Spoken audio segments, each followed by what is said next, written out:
Ili kuwa wa kwanza kupata habari zetu, kwa YouTube ni Aznas Media. Tafadhali subscribe, comment, like na kushare. Katika mitandao yetu ya kijamii ni Aznas_media. Bwana everybody, mambo vipi Tanzania? Hii hapa ni Aznas Media.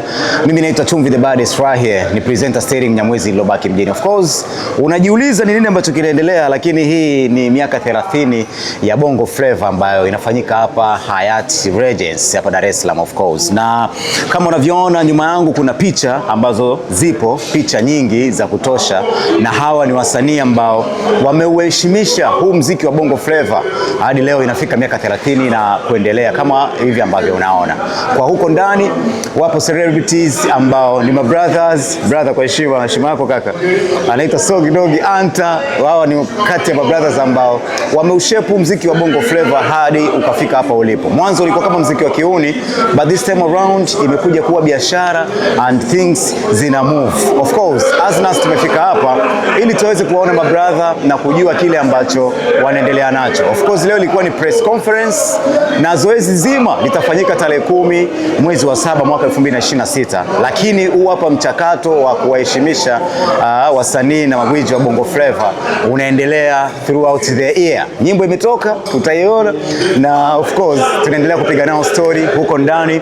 Utaona kama unavyoona mabango, kama unavyoziona hizi picha, namuona Domo Kaya, Kalapina, P1 Black, Chidi Benz, wote ambao wameweza kuishape hii hapa tasnia ya muziki wa Bongo Flava hapa Tanzania. Twenzetu. Yes, welcome everybody. Hapa ni Aznas Media na hapa ni katika press conference ambayo ilikuwa ni kuelekea miaka 30 ya Bongo Flava.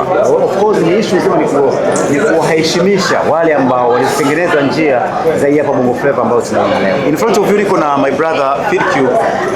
Karibu sana Aznas Media kwanza. Asante sana Aznas.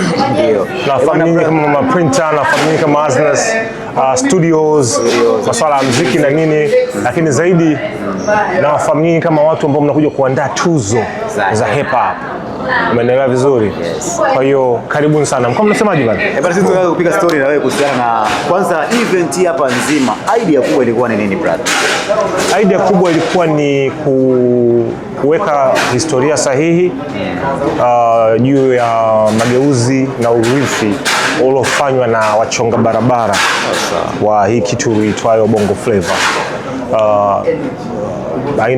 Aina ya muziki ambayo imekuwa ikitengeneza fursa kwa maisha ya vijana wengi ambao walithubutu kuota tofauti.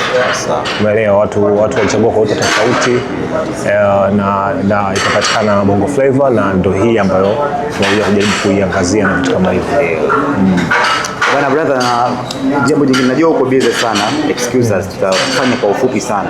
Bwana bro, miaka 30 hapa ya Bongo Flava kuja, nyinyi mmefanya ngoma zimekuja, yani mfano ukiongelea ngoma hata professional au roho, ni nyimbo unafanya leo lakini naishi kwa muda mrefu. Kwa nini watu vijana wengi ambao wanafanya Bongo Flava sasa hivi hawafanyi muziki ukaishi ukadumu kwa muda mrefu?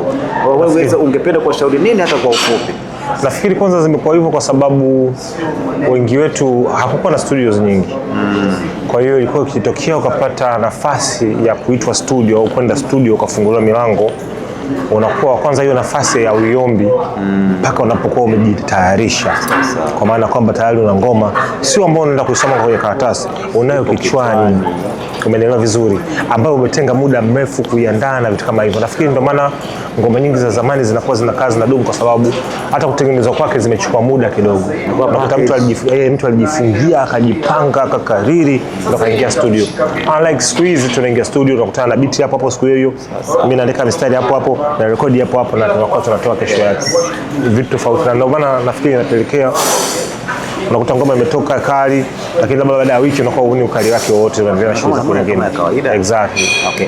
Now brother, cha mwisho wakati tunamalizana na wewe, tutegemee nini kuelekea hapa miaka 30 ya Bongo Flava ambayo tamasha litafanyika July of course, na umetuambia itakuwa ni kuendelea hadi mwaka unaisha. Sio kama inaishi hapa. Usually inapokuwa kuna shows za wachonga barabara, mara nyingi watu huwa wanasema kama tunaenda ku revive vipaji, kwa maana ya kuvifufua.